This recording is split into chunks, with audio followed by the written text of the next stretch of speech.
All greatness of character is dependent on individuality.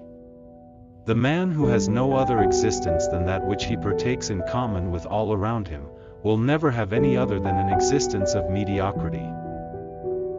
Whenever the government of the United States shall break up, it will probably be in consequence of a false direction having been given to public opinion.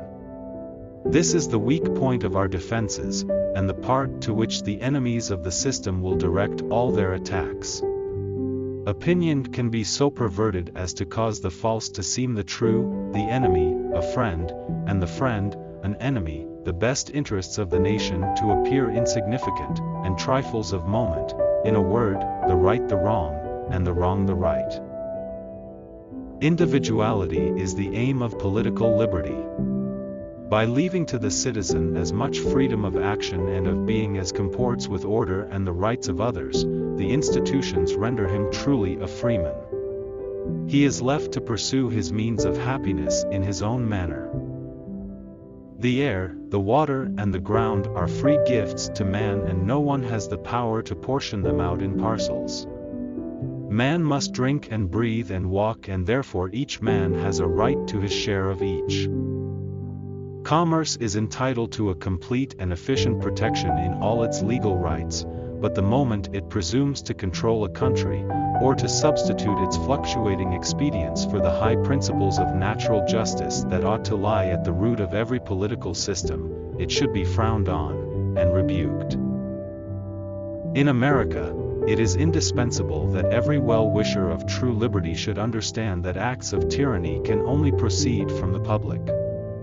The public, then, is to be watched, in this country, as, in other countries, kings and aristocrats are to be watched. The flesh is sweeter, where the creature has some chance for its life. For that reason, I always use a single ball, even if it be at a bird or a squirrel. Besides, it saves lead, for, when a body knows how to shoot, one piece of lead is enough for all, except hard-lived animals.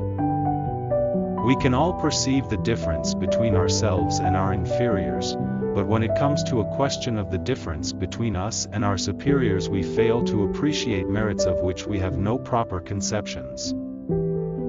The demagogue is usually sly, a detractor of others, a professor of humility and disinterestedness, a great stickler for equality as respects all above him, a man who acts in corners, and avoids open and manly expositions of his course, calls blackguards gentlemen, and gentlemen folks, appeals to passions and prejudices rather than to reason, and is in all respects, a man of intrigue and deception, of sly cunning and management. Equality, in a social sense, may be divided into that of condition, and that of rights. Equality of condition is incompatible with civilization, and is found only to exist in those communities that are but slightly removed from the savage state.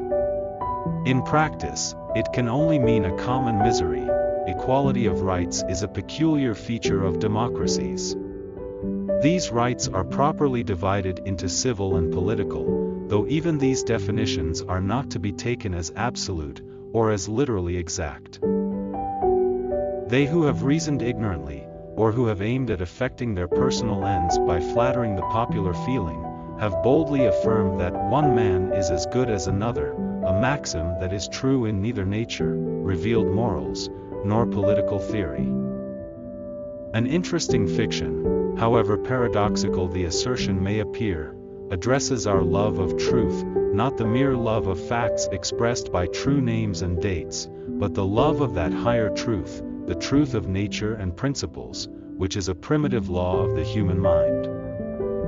We live in a world of transgressions and selfishness, and no pictures that represent us otherwise can be true, though happily for human nature, gleamings of that pure spirit in whose likeness man has been fashioned, are to be seen, relieving its deformities, and mitigating, if not excusing its crimes.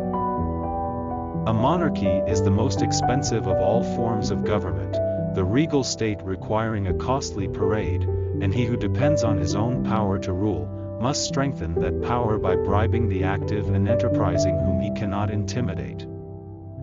As reason and revelation both tell us that this state of being is but a preparation for another of a still higher and more spiritual order, all the interests of life are of comparatively little importance, when put in the balance against the future.